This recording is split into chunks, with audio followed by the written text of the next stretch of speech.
Hello everyone, Rachel Weaver here. I'm on faculty and staff at Lighthouse Writers Workshop. I've been putting together a series of videos in which I ask other members of the faculty various crafting questions. So today we have faculty member Lynn Wagner with us. Thanks for being here, Lynn.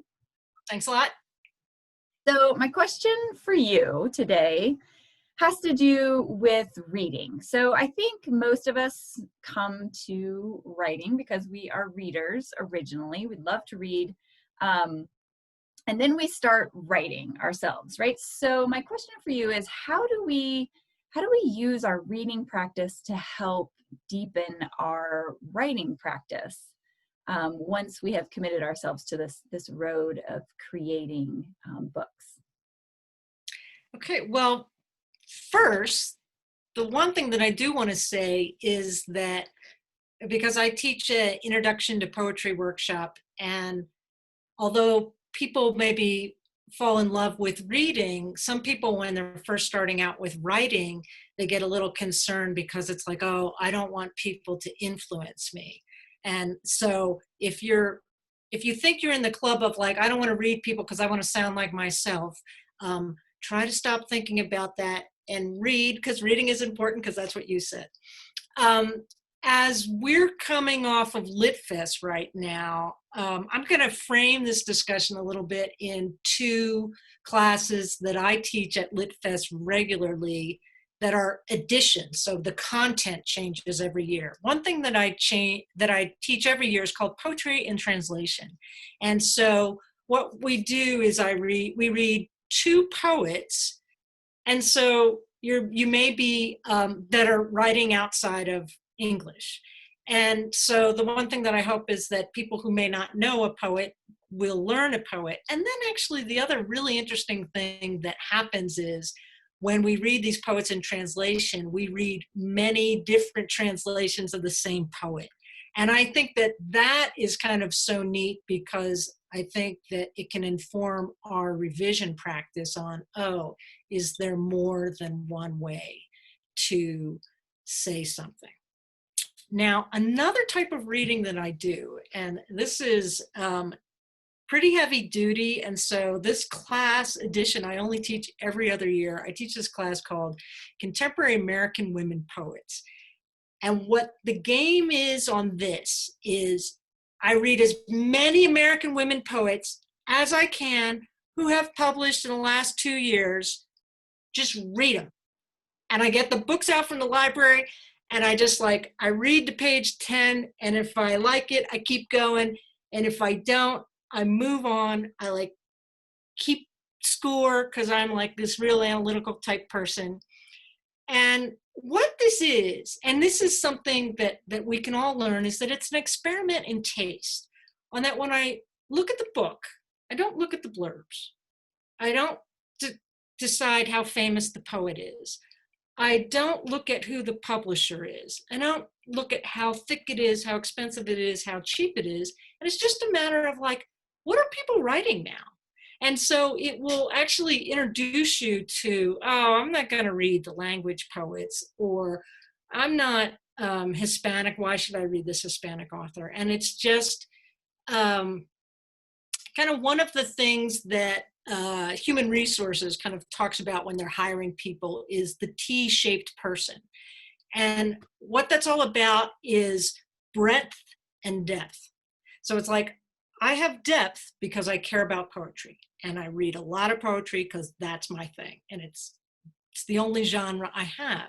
So the depth part is, what else is everyone reading and writing? And so not only what's happening in my mother tongue, but what's coming out this year. And so I just get introduced to so many different voices. And then I come up with ways of thinking about poetry and thinking about ways that I can make poems that are way smarter than what I've currently thought of. That which is what I think the greats can give us, and what classes can give us is finding new poems and figuring out how they can become engines for our own writing. That's really interesting. I love the visual of the tea. I've never worked in human resources, so perhaps this is something that I'm everyone looking knows for a job, so. except me. But I love that idea of sort of the tea, like the depth being your own connection to writing, and then the top of the tea being, Yeah. you know, sort of what's everybody else doing in this realm that I love. I also was interested in what you said about this idea of just reading really, really widely to help you better define what you like. Yeah. Because I think so often, once you decide what you like, it's easier to make decisions about your own craft, right? So if you are noticing things that you're always drawn to in other people's writing, it's likely that you are trying to incorporate that into your writing, your own writing. And so it also, I think it can help you discern critique, right? When people are like, Exactly. why aren't you doing this? You know, you can say, well, but I like books that do this. And so I'm probably not ever going to do that. Have you noticed that in your own writing? Like as you read a lot more people, does it help you better define your own work, would you say? Hopefully, I think it gives me language. And then the other thing is, I mean, some poets are really smart about this. So I know that Ellen Bryant Voigt said, well, she'd been writing all these, let's say, lyrical poems.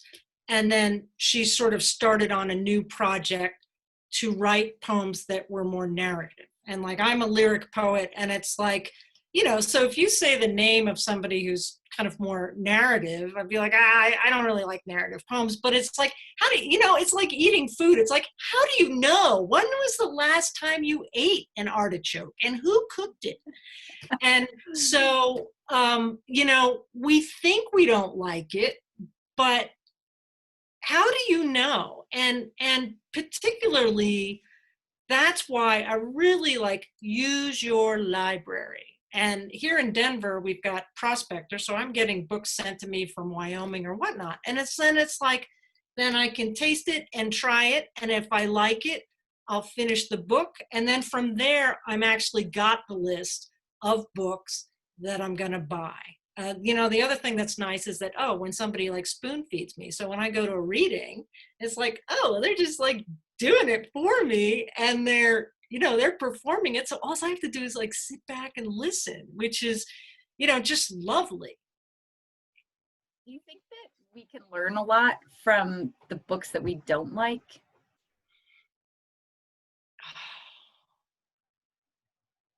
I don't know. So in the beginning, you know, I told you I was analytical, and I had this like scoring system. Because this is like the fifth or sixth year I've taught this class, and so I've made my system better. And so I have this like little database, and I was like using stars, and they were stars from 1 to 5. And then what I found, like, you know, by the time I got to like book 16, I'm like, well, a whole number star is not going to work, right? Because it's like now I have like 7 5s, and I can only have 6 poets and a foremother who is, you know, sort of like one of the greats who's been writing for a long time. So then I had to like create this decimal system. But the one thing that happened to me this year, because I go to my library and I like go to the poetry section, I look for new books or whatnot. And so I picked up a Twitter poet, which, you know, I'd be like, ah, Twitter poets, I'm not gonna, and I won't name the person, and I actually don't remember her name. It was a female. Not the super famous one, but someone else. And these books are very thick, right? But the poems are very small. And in my scoring system, I gave it a 0 because it just, you know, I mean, it annoyed me. So you know, I learned kind of like what I didn't like about it, why I'll never probably use that medium. Maybe listening to sort of when you get frustrated, because if you're having the conversation with the book, it's similar to a workshop, but not the same. Because when we're in a workshop, we're in community, and we're opening our hearts to the intention of the writer. and so even if it's not my taste, I have to sort of feel out, what does this writer want to do? How can I tell them how I'm feeling about it? How can I encourage them for what they're doing well? But when it's a published book and I don't know the person and I've gotten it at a library, I can just sort of feel my frustration, which is related to my taste, of what I don't like about it. This is too slow. This is not speaking to me. I feel alienated. They're using a strange language, but haven't kind of done it in an eloquent way that I can actually really understand what's happening. So I think we're better off sort of learning what we do like and trying to imitate or borrow or do exercises with those who are, what we think are the greats, but also paying attention to like what ticks you off could be helpful. Or you could write a parody. I don't know. It's interesting because I think what I'm thinking of as you're saying this is, I think sometimes we get separated from the experience of our readers as we're writing, right? And so what you're talking about, I think, is you're allowing yourself to just experience the book and recognize your own reaction to it, right?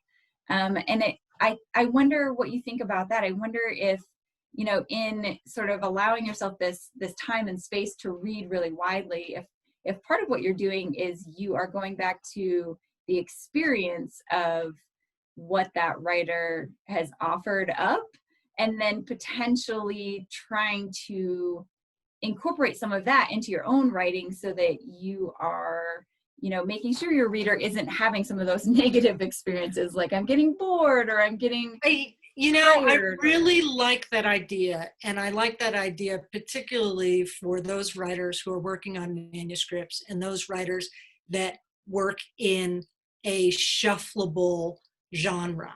So by which I mean a book of short stories and a book of poems, right? Because it's like, that's not only the content, but it is the order. And so by reading a book as a book, and part of this game when I read for contemporary American women poets is I start at page 1, right? Which probably first readers of a competition that I am, I mean, they may shift through, but it's like, if somebody's judging, and I'm talking about second readers, first readers, they're going to read the first poem, first couple poems, the last poem, and flip through the middle. And then they made the decision. I mean, you got in the yes pile, the no pile, maybe you got in the maybe pile. And which, having that sensitivity and the strangeness of what was this like? Did I know what was going to go on? Did it draw me in? Is an excellent exercise. Well, thank you, Lynn. This has been a fascinating conversation. I really appreciate your time. I enjoyed talking about books. All right, Thanks a I'll lot. see you later. Okay, bye-bye.